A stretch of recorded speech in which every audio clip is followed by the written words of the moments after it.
Guys, আজকে আমি দেখাবো কিভাবে বাজিকার ইট থেকে বাচ্চা বের হয়। তো আপনারা এখানে দেখতে পাচ্ছেন আমার কাছে একটা ডিম আছে। আমার 3টা বাজিকার ডিম এক থেকে বেবি বাইরে হয়ে গেছে, কিন্তু এই পিসটা কিছুটা সময় নিতেছে। আপনারা দেখতে পাচ্ছেন নিচের বাহিরে অনেক রক্ত, কারণ বেবিটা ছিল, তার কারণে এই রক্তগুলো। তো দেখুন, আপনারা দেখতে পাচ্ছেন রক্তে দেখুন যে এই সাইডটায় বাজিগারের চুপ ছিল, মানে মাথা সাইড এটা দেখাইতেছি তিনটার মধ্যে কি আছে। আপনারা দেখতে পাচ্ছেন এখানে রক্ত, বাচ্চাটা কয়েকদিন মধ্যে পড়ে যেত।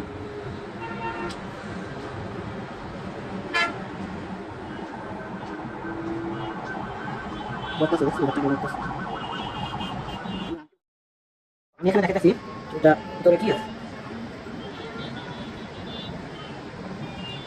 দেখুন একটা বেবি দেখা যাচ্ছে, একটা বেবি আছে, দেখা যাচ্ছে বেবিটা ভিতরে আছে। তো এখানে দেখতে পাচ্ছেন বাচ্চাটা মরতেছে।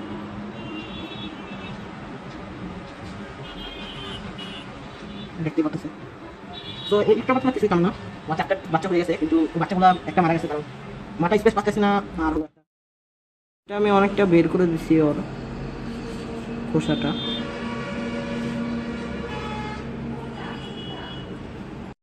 তো এটা দেখতে পাচ্ছেন রিসোর্স, সেটা আস্তে আস্তে বের হচ্ছে, কিনা একটু সময় লাগবে। তো বাচ্চাটা অনেকটাই বের হয়ে আসছে। এখানে আপনি ওর মাথাটা দেখতে পাচ্ছেন।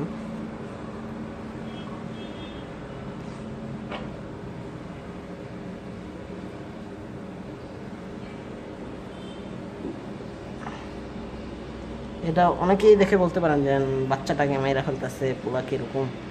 আসলে এটা না, কারণ এটা যদি বাঁচতো, মানে ডিমের থেকে কদিন পর বের হতো, তাহলে ওর ফিমেল বাজরিটা ওকে খাবার দিত না, কারণ বড়গুলা যেগুলা ছিল মানে আগে মানে ফুটে গেছে ডিম থেকে, সেগুলা আপনার সব খেয়ে নেয়, আর ছোটো বাচ্চাগুলোকে খেতে দেয় না। সো তার জন্য বাচ্চাগুলো মারা যায়।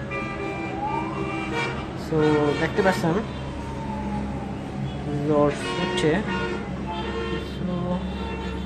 সময় লাগবে।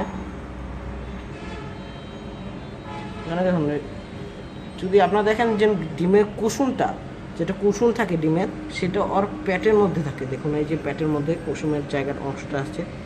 তো বাকি অংশ যে প্রোটিনটা তা ওর শরীরটা বানায়, কিন্তু যেই কুসুমটা সেটা হচ্ছে ওর পেটটাকে বানায়। তাড়াতাড়ি বের হোক বাবা। সো একটু সময় নেবে। তো এটাকে দেখি কিছুক্ষণ পর যদি আবার বের হয়ে যায়।